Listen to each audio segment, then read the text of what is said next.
Have you ever wondered why we go to war? Or why you never seem to be able to get out of debt? Why there is poverty, division, and crime? What if I told you there was a reason for it all? What if I told you it was done on purpose?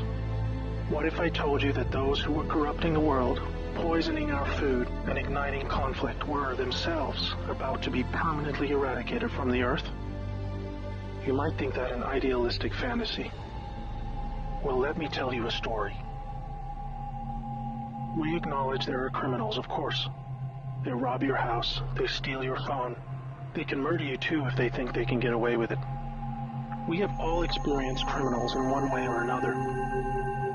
Criminals, as we know, are those who choose personal gain over the rights of others and have no regard for the law. But here is where you need to expand your thinking.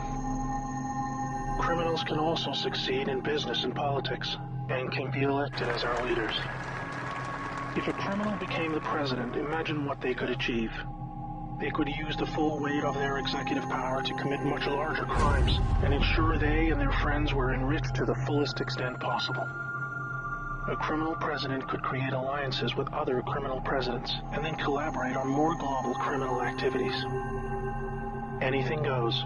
Drug running, human trafficking, whatever makes the big bucks.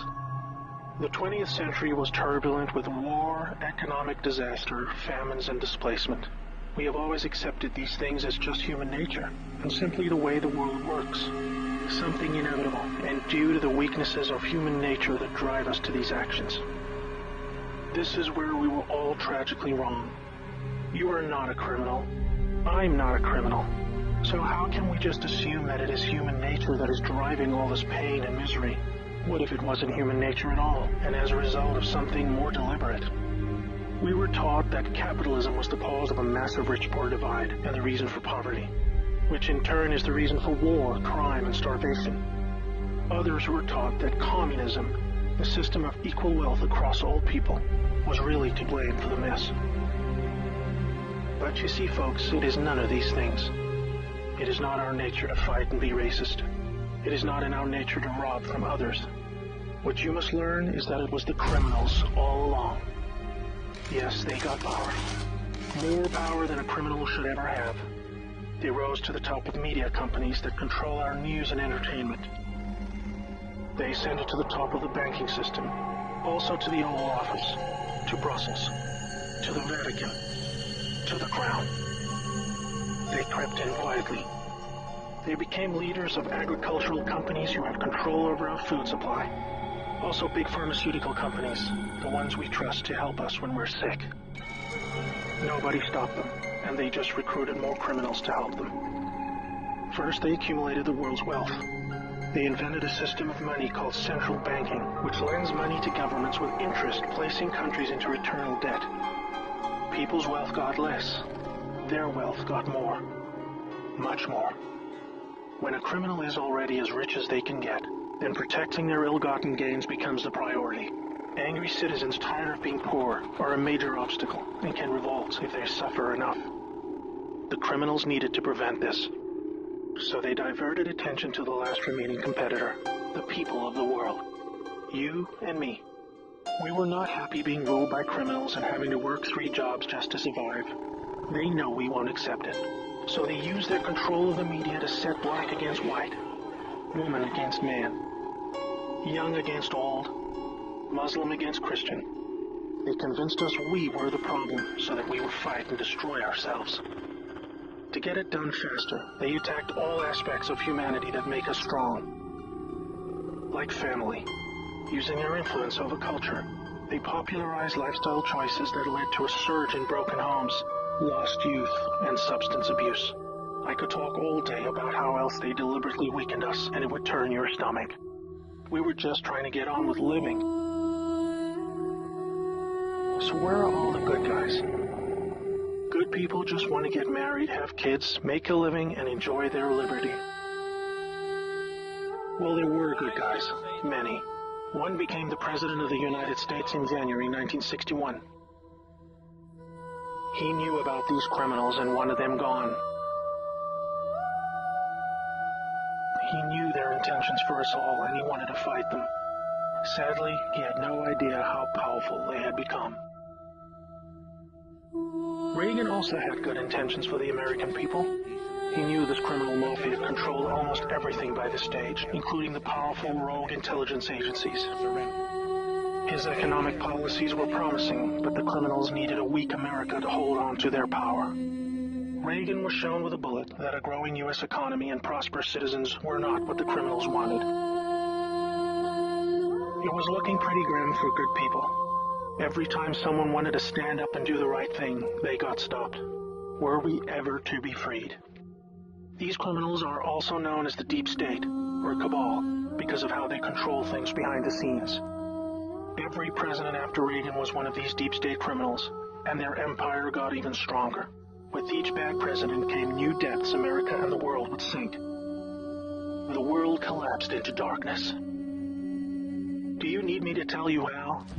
Destroyed factories, declining job numbers, sicker people, opioids, destruction of Iraq, Syria, and Yemen with pointless war, displacement of people into Europe, ISIS, terrorism, collapsed governments, poverty, and genocide. Total misery. Do you think that was inevitable? Hell no. Well, here's where things start to take a new turn. When the full picture comes to be known, it will forever be regarded as the greatest story ever told. Well, here is the top line. Some good people still held positions of power. They valued humanity and the rule of law. While the criminals discussed their game plan at the annual Bilderberg meetings, the good guys were making plans of their own. The information age was coming to change history forever. As the internet flooded into every home and appliances became smarter, and when people started carrying tracking devices, an opportunity to put an end to criminal control over the world was emerging. We became connected, trackable, and surveilled. But so did they. They became dependent, just like we did, on email, SMS, instant communication. It made crime much easier, but it also put them on a grid that, if accessed by the right people, would expose their crimes to the public and end their iron grip on us once and for all. In this new age of information, it was thought that the military should also have its own intelligence agency to focus on cybercrime and espionage. They called this the NSA, the National Security Agency. Here we had every phone call, email, and text from every device stored and archived. Whether it be someone making a doctor's appointment, or the deep state setting up a massive heroin purchase from the Taliban.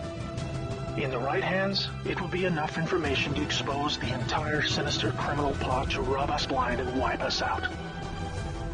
Hold that thought. Now I need to explain the plan. The good guys were devising a plan to reclaim the world from the cabal and return it to the people.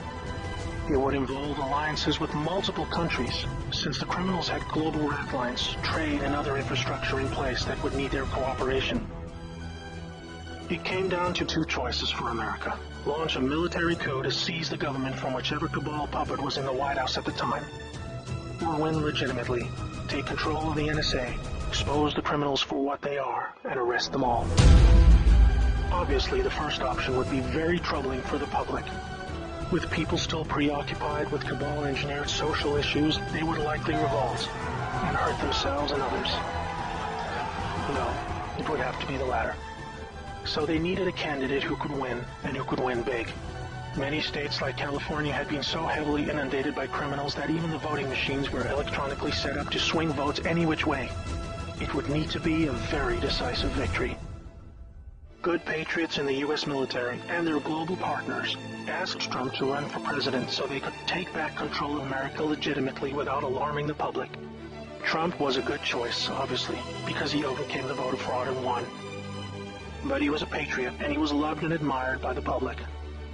He was not interested in joining the cabal, because they hated America, and he did not agree with them on that point. As soon as he showed interest in taking power, they activated their media assets to viciously turn on him. That's when we saw the sudden hatred emerge. Even when he won, the cabal still had no idea what he was a part of, and the sophisticated plan that was about to unfold against them. Shocked at their loss, they mobilized their full arsenal of intelligence, media, money, and technology to try and take back power. There are people at the top of the DOJ and FBI that put together a plan to frame Trump and have him impeached. This is where we come back to the NSA again. All messages were stored and could be used to expose this plot and prevent Trump's overthrow. An entire book will be written about the first 2 years of Trump's presidency. False flag terror attacks, downplanes, missile alerts, assassination attempts. Here's the point. The world is currently experiencing a dramatic covert war of biblical proportions. Literally the fight for Earth, between the forces of good and evil. I can't put it in simpler terms, but I can say it appears the good guys are winning. The cabal had complete control over North Korea. They hijacked the Kim dynasty, took them hostage, and worked to build up a nuclear arsenal to threaten the world. Kim Jong-un suddenly embracing peace was simply because the deep state were beaten and driven out. ISIS was also destroyed in the year following Trump's win. We are all starting to see the pattern now, that enough time has passed, that our biggest global concerns are starting to recede, and peace is returning. It is all evidence that the good guys are winning the war. But we are still in the middle. While a lot is improving, it still puzzles many that most of these known criminals are still free, especially the higher-ups like Hillary Clinton, the Bushes, and Obama. That is coming in the next chapter of the story. That's why we have Q. The good guys with control over the NSA began the Q intelligence dissemination program to invoke an online grassroots movement that came to be called the Great Awakening. It started on underground internet channels and then moved to the mainstream. Q has been a fun distraction for those who follow world events and desire truth, but it is about to begin a much more important and necessary phase, keeping the public informed when the deep state war breaks out onto the surface. By this, I mean high-profile arrests. Yes, folks, the criminals I'm referring to are famous politicians, actors, singers, CEOs, and celebrities. People who have earned our trust, respect, and admiration. They have done very bad things that are all fully known and documented, and they will be severely punished.